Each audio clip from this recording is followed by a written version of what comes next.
The sickness has no name. It is simply the fading breath. It begins as a heat in the chest, a fever that resists the cool mud poultices Ella plasters onto sweating skin. Then comes the cough, the dry, rattling bark that tears at the throat until it bleeds.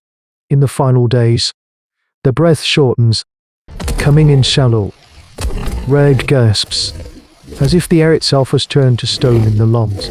In the shadowed recesses of the cave, the clan is dying. This is the brutal reality of prehistoric life. The strong and the weak, the young and the old, all are laid low by this invisible enemy, this unknown pathogen that has stolen the future. Ilaro, the clan's healer, moves between the sufferers. Her hands, stained with herbs and ochre, are useless. The chants her mother taught her are empty sounds against the relentless rasping that fills their sanctuary. She watches a world of vibrant early humans within to grey husks. Despair drives her out into the humid air of the rainforest, a world that seems to be dying with them. The calls of the tree minor shrews are muted. The vibrant lizards move with a strange lethargy. The sickness is not theirs alone, but as she skirts the edge of the great fern sea, she sees them, an island of impossible health in a wasting world. I heard of Stegosaurus moves through the clearing, their great armored plates sketching the dappled light. They are slow, deliberate, titans of flesh and bone who seem utterly untouched by the creeping death. They are a living contradiction to the decay surrounding them. She watches. Her a healer's mind, a repository of generational knowledge, searching for a pattern, for days. She becomes a shadow at the tree line, a small, fur-clad figure of the species Australopithecus, studying the giants. She notes the way they move. The low, rumbling communications, the casual power in their every step. They are not merely surviving, they are thriving. The answer comes not in a sudden flash, but in a slow, dawning realization born of meticulous observation. The very spark of consciousness that separates her kind from the beasts. The armored giants are selective. They ignore the lush, broad minus-leafed plants and the sweet berries others feast upon. Their great heads lower to browse on one thing and one thing only. A strange, silver minus-leafed fern that grows in sparse patches in the deepest, dampest parts of the wood. The plant itself seems to hum with a strange vitality, its fronds shimmering with an almost metallic sheen. She has seen it before, but always avoided it, her own ancestral knowledge deeming it strange, alien. Yet the Stegosaurus consume it with a quiet reverence, their powerful beaks methodically stripping the silver leaves. She returns to the cave, her mind alight with a terrifying, radical idea.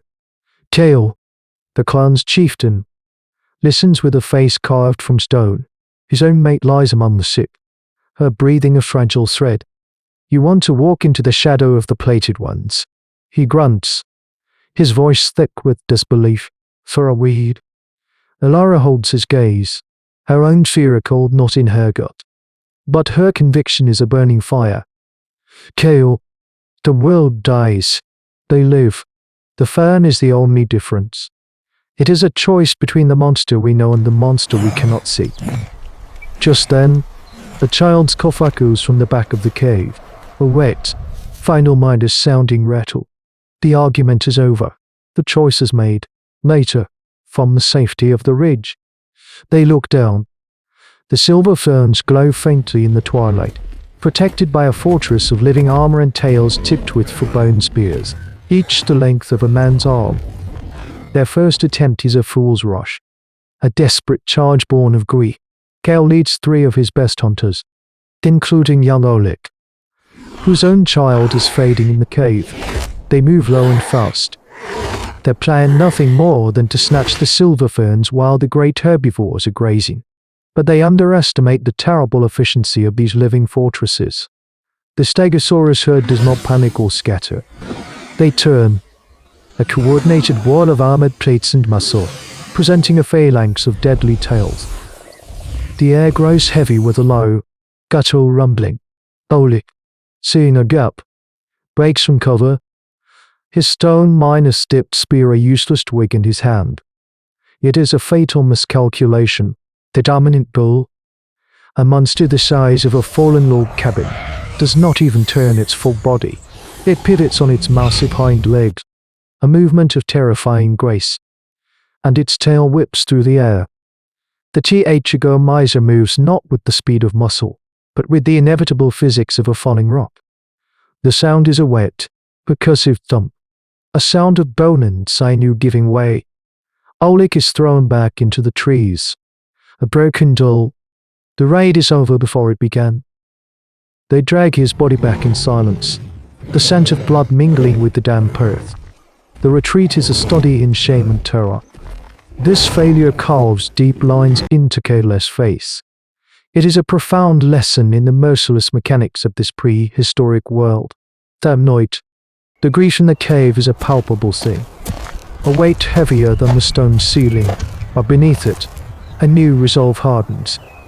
The raw courage of human ancestors is not enough. Ilaru, her face streaked with OK's blood and her own tears, understands. They cannot fight the mountain. They must learn its cracks. The next phase of their survival is not about spears, but about watching. It is a turning point in their hominid history, a forced evolution of the mind. For 3 sunrises, a team of watchers hides in the canopy, their fear sharpening their senses into fine points. They chart the herd's movements, their feeding times, their defensive postures.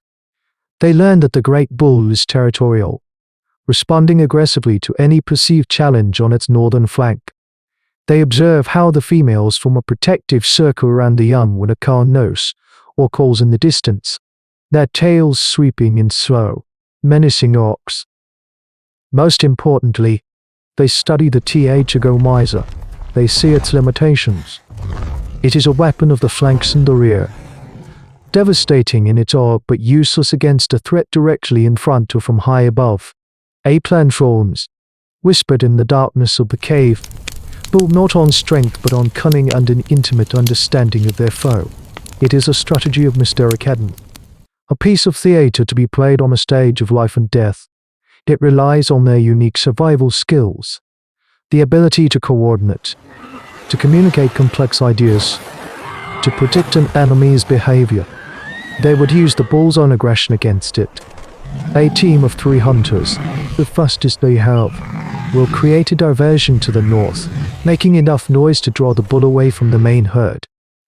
They will be the lure, the sacrificial bait.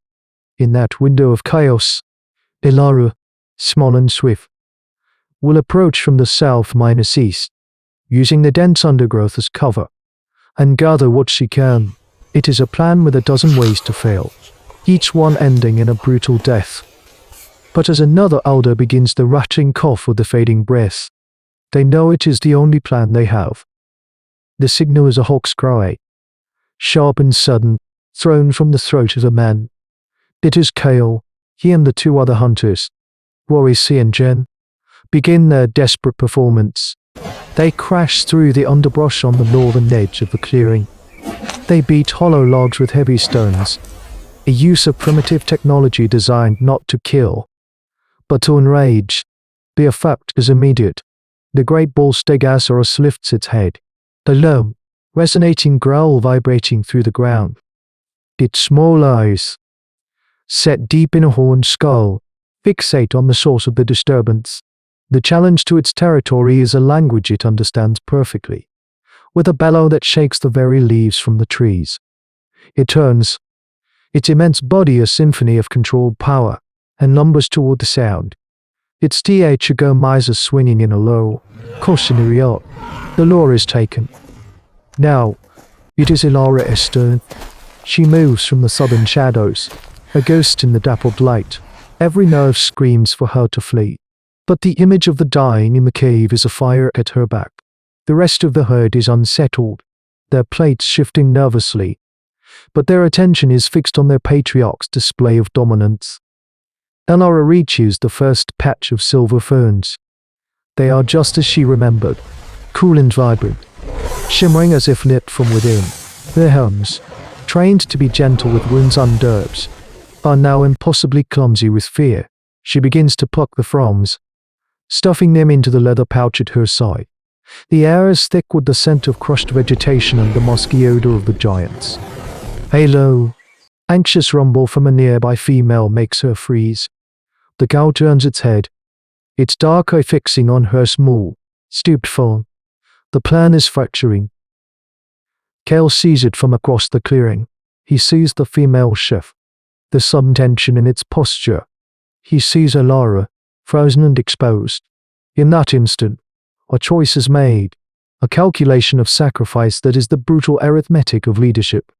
Shouting Alara's name, he does the unthinkable. He breaks cover completely, running into the open, waving his spear, making himself the single greatest threat. It is a suicidal act of pure, calculated altruism. The female bellows, a sound of maternal rage, and pivots. There is no nuance, no wording. The tail whips around, a blur of grey musselined black horn. The sound is not a wet thump this time, but a sickening crack. The sound of the world's strongest wood splintering under a titan's blow. Kale is gone. He is sacrificed by seconds. Alara does not watch. She cannot. She shoves the last handful of ferns into her pouch and runs, her feet flying over the roots and loam, not looking back. The sounds of the enraged herd pursue her, but she is already a shadow swallowed by the forest. She reaches the safety of the tree line, gasping for air, her knuckles white around the precious bud. The price has been paid, the cure is theirs. The silver fern, crushed with smooth river stones and mixed with what little water they have, is a bitter, metallic paste, and Nara administers it with a grim reverence. First to the children, then to the elders. There is no magic. For a day, nothing changes. Then, on the second morning, a child's fever breaks. A warrior's rattling cough softens into true breathing. The fading breath begins to recede. They live. They do not build a monument for Kale or Oleg. Their history is not yet written in stone but in the simple, profound act of survival. Kale's legacy is the breath returning to his people's lungs, the quiet dawn of a future he paid for with his own. And here, in this forgotten corner of a world ruled by titans, something more than a clan was saved. A corner was turned in the long, winding path of human evolution. This was not a hunt for food, but a hunt for knowledge. It was the birth of the mind as a weapon, as a tool more potent than any sharpened stone, a creature without armor, without claws, without crushing strength, looked upon a monster and saw not just a threat, but a clue. They watched, they thought, they hypothesized, and they tested their theory in the crucible of a dinosaur's shadow.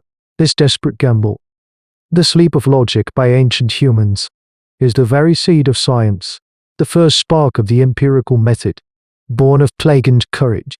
How much of our own relentless drive to understand the world, to find the cure, to master our environment, is but an echo of that first, terrifying moment when a healer decided to trust her own eyes more than her fear. This is the chronicle of Arm Shadow. Listen, and remember the bones of the earth.